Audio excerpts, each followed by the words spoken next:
Even by the standards of the fight-mad city of Liverpool, 2016 was a dramatic and turbulent year for several popular local fighters.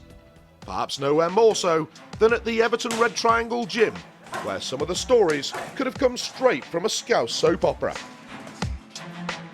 There was dejection and disappointment for Ryan Farrag, who failed to capture the British title against Ryan Burnett, having also lost his European bantamweight crown to Karim Gurfai. There was frustration and farce as Kevin Satchell recovered from a serious knee injury in 2015, having been stripped of the European title, and then saw his 2016 season blighted by inactivity. And finally there was ecstasy and agony for JAZZA Dickens, whose surprise shot at the brilliant Guillermo Rigondeaux and the WBA Super-Bantamweight title ended in both heartbreak and serious jawbreak. But the Triangle fight cast has now reassembled for 2017 at the highly regarded Stevenson Brothers setup, where JAZZA Dickens looks like he may be first back into the ring with a British title fight against Thomas Ward. But how does he reflect on that Rigondeaux experience?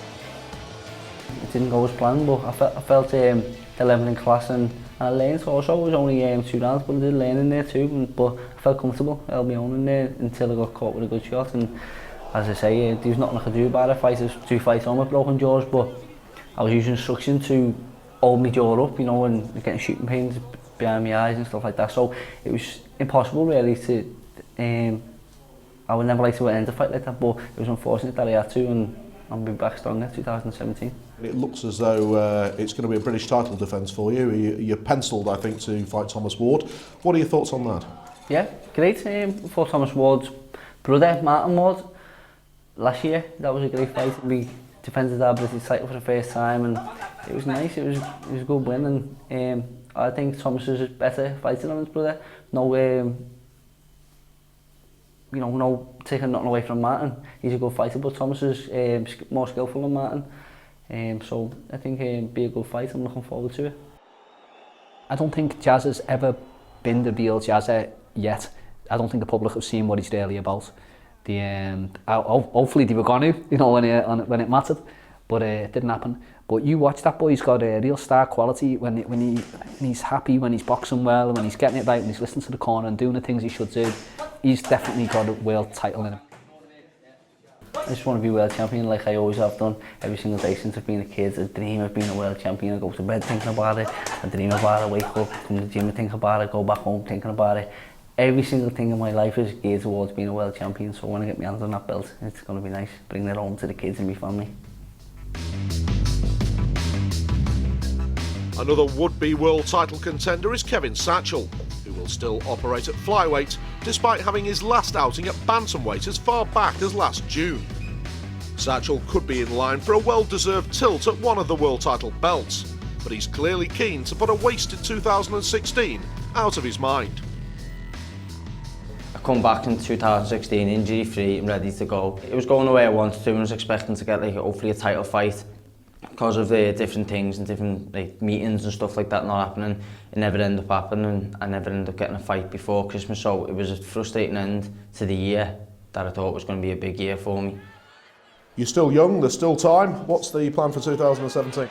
The one thing I haven't got now is the world title, and that's what I'm after. So hopefully get out there in end of February, March, hopefully get maybe a 10-round title fight or something, or even 10 rounds under me, and then get a shot at a world title, possibly the IBF or WBC, even because they're both vacant now, so I'd like a shot at them.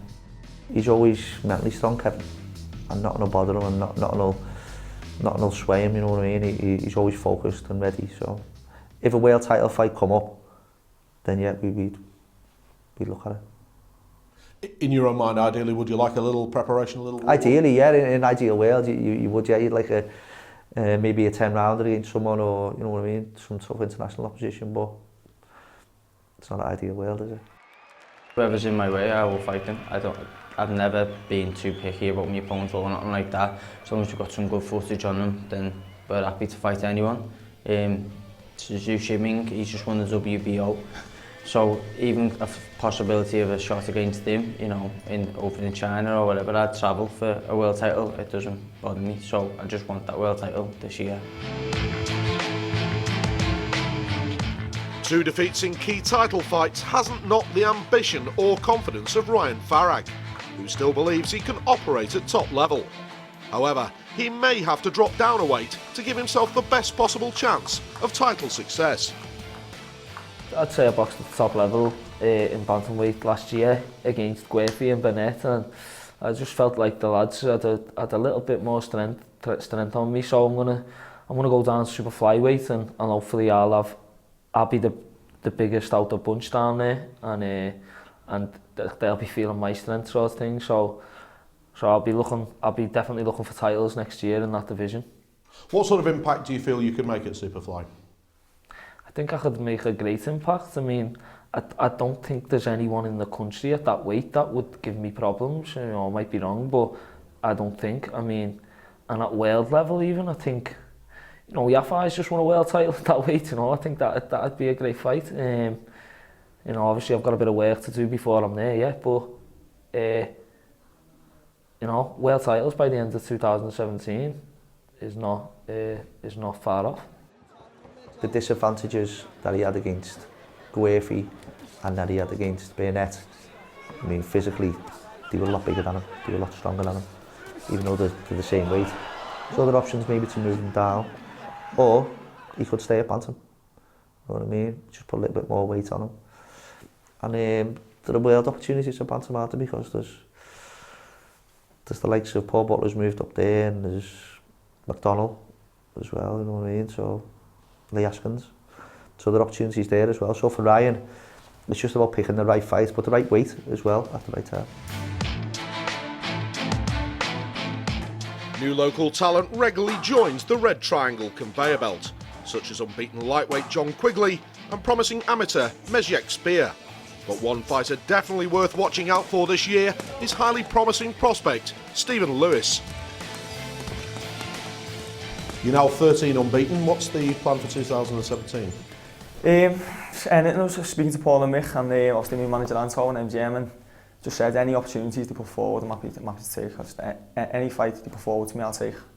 Now, a man you know well, Tyrone Nurse, is currently the British champion. I wouldn't mind betting you'd like to get in there, wouldn't you? Yeah, of course. British titles, obviously, you know, it's a great title everyone wants to win. And yeah, I'd love to hold that title myself one day. Very powerful, very able, spiteful boxer, Steve. You can see why the television and the crowds like him, because he doesn't, you know, he's like a sort of Jekyll and Hyde. When you watch him in the ring, you'd swear he's got a scowl about him, he punches with spite, he looks vicious. Well, fair enough, where you want him to be. But when you get him in the gym, he's not like that. He's a very generous, well-mannered, respectful, really well-brought-up young man. I mean, I've said this before. You know, if your daughter turned up with Stephen Lewis, brought him home, you'd be happy, because you think, well, there's a decent young man who works hard, who's got good morals, good respect. If he turns up with if he turns up at ours with my daughter, I'll kill him. But you know what I mean. But you know what I'm saying. He's a credit to his parents, really, I think, and to a really good lad. So high hopes then for the impressive Stephen Lewis, and New Year's resolutions all round at one of Merseyside's most prominent gyms. There could be some more enthralling stories to come from the Red Triangle lads in 2017, especially if the script is left to the Stevos.